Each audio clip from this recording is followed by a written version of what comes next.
Okay, I've always liked meeting new people, enjoying your time with different kinds of people, different opinions, different everything. But there was one big problem, and that were actually those were my social skills. I wasn't able to be that confident with people, and the main reason is that I had a very pessimistic mother. And if you have studied psychology or those type of things, you probably know that the way your mother explains situations to herself is going to transfer to the child.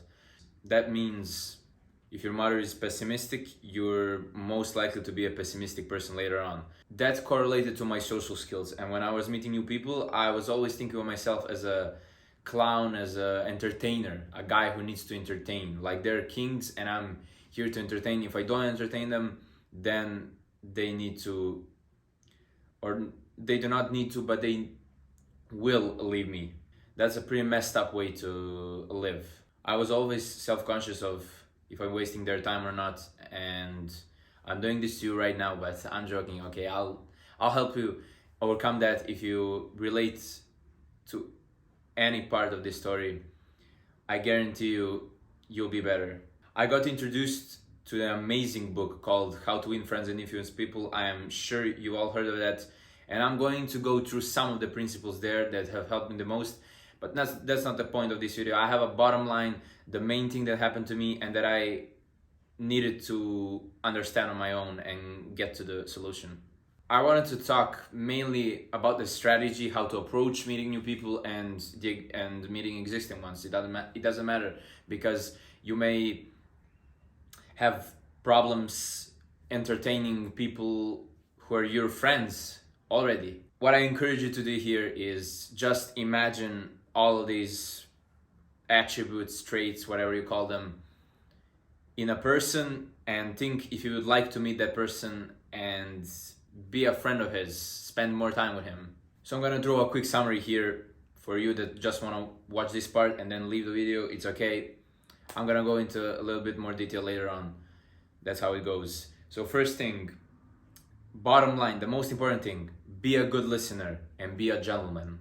Listen at least 2 times more than you speak, because that's how you're gonna learn the most, and that's when you're gonna feel better, as well as they're gonna feel better being with you. The second thing, don't criticize, but rather appreciate them for doing good things. Most of us like to criticize when we don't like something, but I'll tell you, I learned the hard way. It's way better to just let them do their own thing and grant and reward good behaviors from them. And I'm not saying this as a manipulation tactic or whatever, but you're gonna reward behaviors that are good for the both of you. Third thing, remember people's names as well as call them out occasionally. People love this. Imagine just how you would like to hear your name by a person you just met. Fourth, always imagine other person's point of view. If you argue with someone, just do it for the sake of getting to the solution at the end and helping both of you, and not just to win, because arguing to win is never a good thing, and you're never gonna win, and people are gonna hate you for it. Final one, be more assertive. Just, you know what you want, do what you want without, of course, harming other people. And if you make a mistake, if you harm other people in some type of way, then apologize. It's really important not for people to like you, but for you to live with more confidence and more belief in yourself. I encourage you to read the whole How to Win Friends and Influence People book, or just look at the principles, but I'm here specifically today to talk about the specific problem I had, and that is entertaining people like a clown, and how to stop doing that and how to feel much better with just not doing anything and engaging in their situations, their conversations, and you're gonna be a social god and you don't even have to talk too much. So first thing, be a good listener, be a gentleman. It's not the same thing, but I combine them into one because it's really important for if you could just take one thing out of this video, take these two. The thing is, be a good listener. People misinterpret this word. They think like you should just listen, never talk, and go on, and they're talking about their Pokemon collection and you don't even care about it and you're engaging in that conversation. I'm not talking about that. I'm actually talking about finding and asking good questions, finding the common area of interest, and then letting them talk while you engage with them through some short interferences or whatever, and asking them more questions to talk about their experience with a certain topic. So you should genuinely be interested in the topics you're talking about, not just asking for the sake of asking. If somebody's talking about sheep and how they like wool and everything, you don't need to act that you care about those things. You just okay, nod, listen to them a little bit, and then switch the topic into something that's more interesting to you and let them talk again. And not just engaging, because if you engage with everything they say and everything and you don't even care, it's gonna sound bored, you're gonna yawn and those type of stuff, and it's gonna be even worse than if you just talked about yourself. Because you don't need to please other people. Somebody needs to tell you, you don't need to please other people, but please talk about the things and topics you're interested in, and not just for the sake of them talking and you're like a good friend. And it's so fake because you're doing that because of the will for them to like you. But don't do that, it's bad. This sounds sad, but everybody likes to talk about themselves. Nobody likes to listen to other people to a certain extent. And what this will do is you're gonna shift the team, like counter terrorists and terrorists.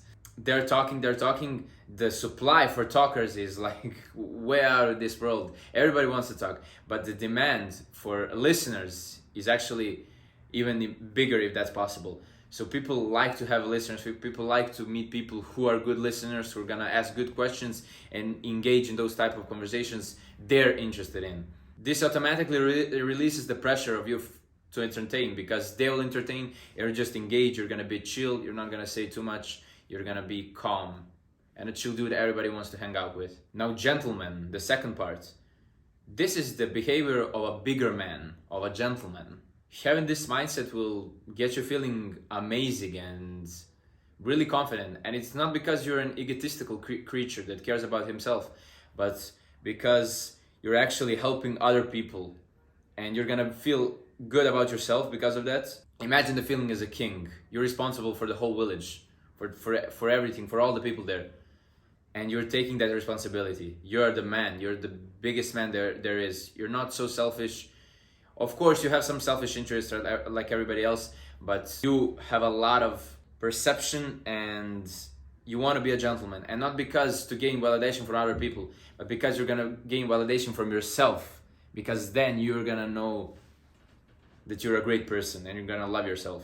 Do you think that the leaders from tribes hundreds of years ago and thousands of years ago, do you think they were egotistical and selfish, doing only for themselves, or were they actually thinking about everybody else?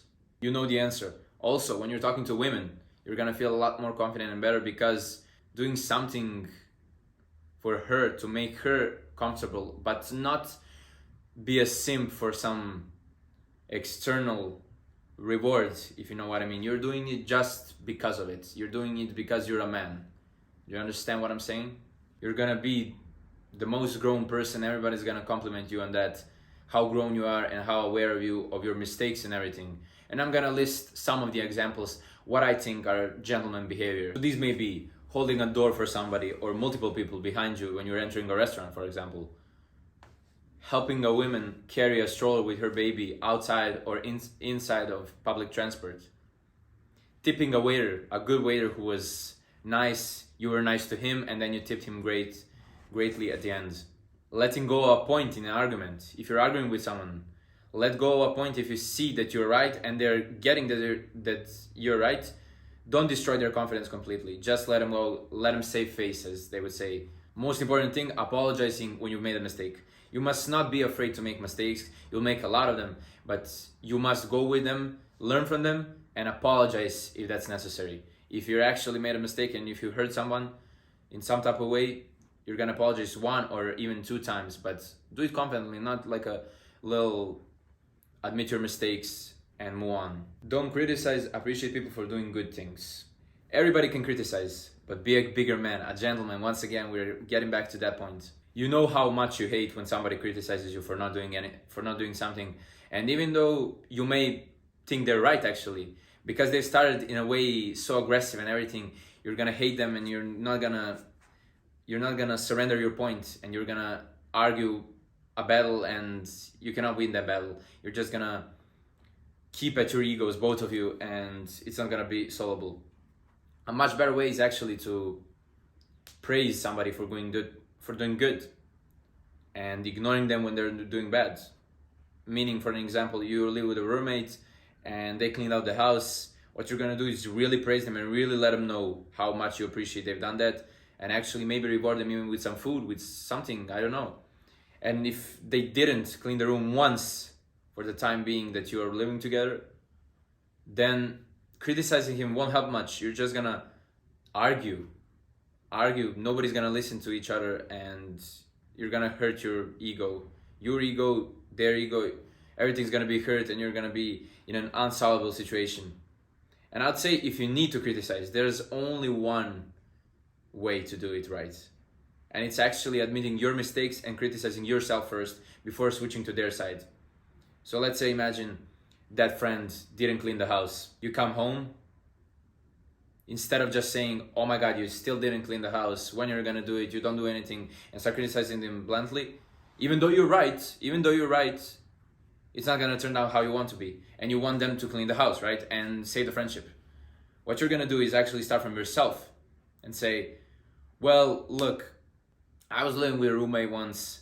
I wasn't cleaning anything, and they started hating me. They stopped talking to me, and eventually we left and we lost that friendship. And then you say, I immediately understood the mistake after leaving. So I really like being friends with you. We're really good friends. Can you please clean the house? Make sure it doesn't happen between, because our friendship is so valuable to me and I wouldn't want it to crumble. This is really a bad example because I've just thought of it as I was going with it. It's really important to have humility in those moments and admit your mistakes in the past. Or something else, admit your other mistakes. You haven't cooked for them. And you say, okay, I promised you I'm gonna cook for you today. I'm gonna cook, you clean the house, everything's gonna be fine. You see, this is the only way to criticize, if you must. If you don't have to, don't do it. But if you have to do it, just admit your mistakes and they're gonna follow through more likely because of it. So remember other people's names. You know the warm feeling. It's amazing. You've met somebody just an hour ago and they're already calling you by your name, which is pretty uncommon, even though you don't think it is. Because people actually, when they're meeting each other, they're actually focusing too much on saying their name, and you're doing that. I know you're doing that. I was doing that. But now I want you to shift the focus to actually remembering their name, because for the sole purpose of knowing how important it is for a person to hear his name from somebody they've just met too. So just knowing the importance of somebody saying your name, that should be enough for you to give you like at least 100 to 200% increase in energy that you'll use to remember somebody else's name, because you know how important it is. Why wouldn't you remember it? So now to some practical tips. If you didn't catch their name anyways, you were too focused again, you can ask them to repeat the name. You say, oh, I haven't heard your name, or I was tripping. What's your name again? And they're gonna say to you. If it's too late though, I'd say it's the best to try and focus your attention a little bit on hearing their name once somebody who already knows them calls them. So you met somebody named Nicholas, you didn't remember the name. Okay, and now it's like too weird 5 minutes later to go and ask them for their name. What you're gonna do is be aware when you're around Nicholas if somebody's gonna call them. And that's it, it'll happen eventually. Like 15 minutes later, somebody's gonna call them, and then you know it. And then you're gonna remember it, you're gonna use it a few times afterwards, just to remember it and also give them the appreciation. And they're gonna feel the warm feeling of you knowing their name. There were so many people in history, like big political figures, as well as some great CEOs of big organizations that were actually remembering a lot of names, if not all names from their organizations, and they have thousands of people. And do you think they were working harder because of it? Or were they not motivated to work? Of course they were motivated to work. Imagine your boss in a big corporation, like imagine working in McDonald's, and the CEO of McDonald's comes there and just calls you by your name. He knows your name.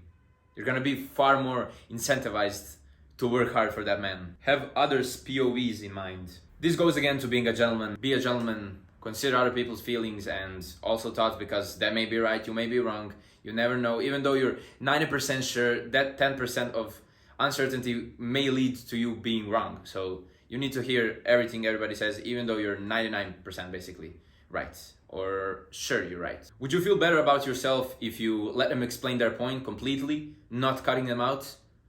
or cutting them out like a child. Basically, it's like a child. You need to be a gentleman, a bigger man. You need to consider it far less capable of getting your point of view. And that's why you're gonna listen to their point of view, because you're a bigger man. You're not a stupid, you're not a weakling. You're actually a much stronger man once you consider and let them talk, instead of just cutting them out because you think you're right and I shouldn't listen to them, I shouldn't waste my time.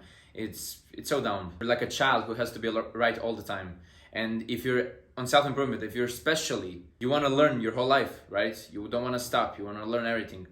How you're going to learn if you don't listen to other people? You always need to listen. Even though you listen 10 times and re-enhanced everything in your head, you're 100% sure that water is wet, you need to hear and listen to somebody that's saying that water isn't wet. Because who knows, maybe this time you get some actual thoughts that are valuable to reconsider your thoughts and your opinions. Even if you win somehow and you got your point of view is right, they know it's right, you may just lose a friend over ego. And is it worth it? I'd say not. Be assertive. This won't really help other people. It will help you in your mind to be more confident. Confidence comes from the certainty of your actions and how experienced you are in something you're doing. Unassertive people, it may sound great, like to have that friend. You ask them, you want to go to like you really want to go to Burger King instead of McDonald's. What's up with these fast food chains? It's not important. You really want to go to Burger King instead of McDonald's, and your friends, you actually know they love McDonald's, let's say, and you would really like to go to Burger King, and you're a considerate man. You say, oh, do you want to go to Burger King or McDonald's? And they say, well, it's whatever, you choose. It's great, right? You choose. But after 5 times, you're just like, man, say something. Don't be such a weakling without a spine. Spineless piece of... Okay, let's not insult them. It's really annoying when you can't get the answer out of your friend, whatever you ask him. What's your favorite car? What's your favorite music? Do you like this song or that song better? And they just don't have an answer. They just say, oh, it's whatever to me. It's not important. And it may sound cool to have that chill dude, but it's actually annoying, like you're talking to a wall. So don't be that guy. Say things you mean and don't be afraid to make a mistake. Because if you make a mistake, it's gonna hurt you so much more that you'll adapt really quickly and move on, and you're gonna deal with rejection, which is important in life. You cannot do everything perfectly with overthinking in advance.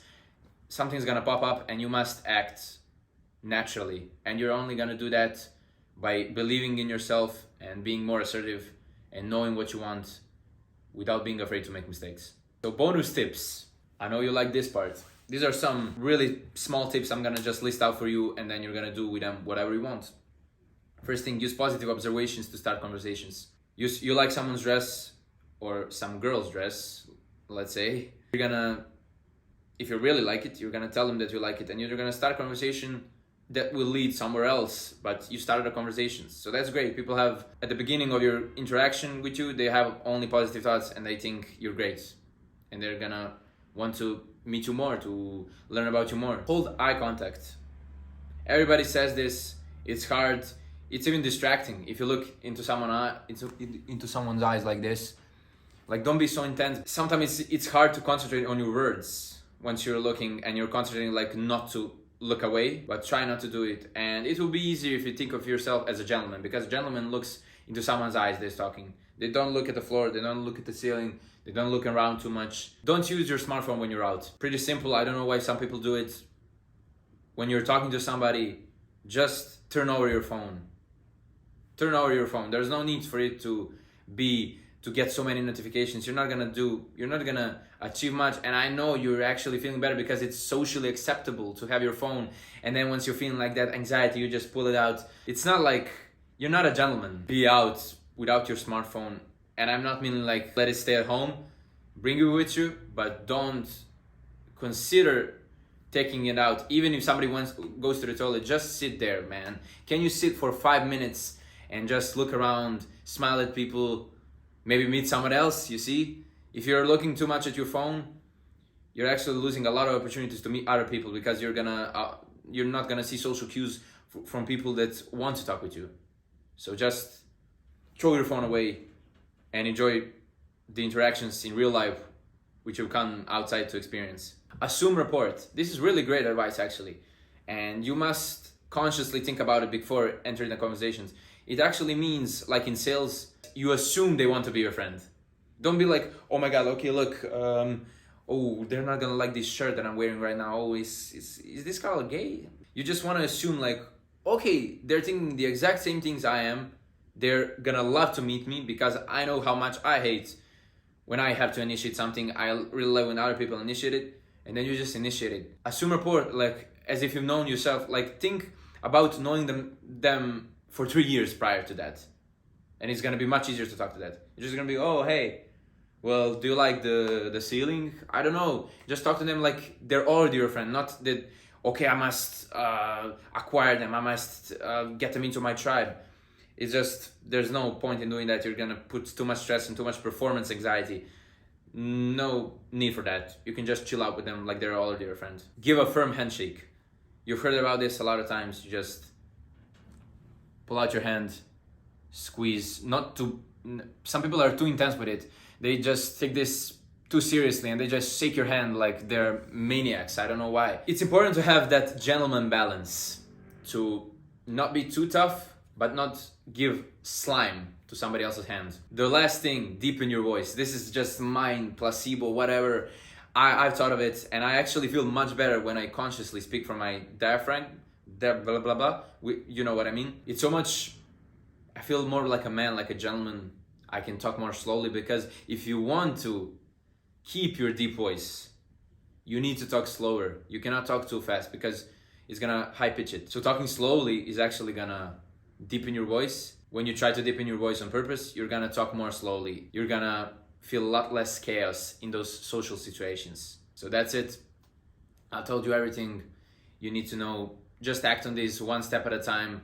Watch this video a couple times if you need to. And most important thing is just to keep in mind, be a gentleman, move slow, don't be chaotic, listen to them more, and the world's gonna be yours. You can meet anybody who you want. And even if people reject you, okay, maybe they have their own social issues or whatever, but it's not on you. It's not on you to entertain other people. It's on you to just experience life and meet other people along the way and enjoy your time and not be so stressed about meeting new people. So use this, and I wish you the best of luck with it.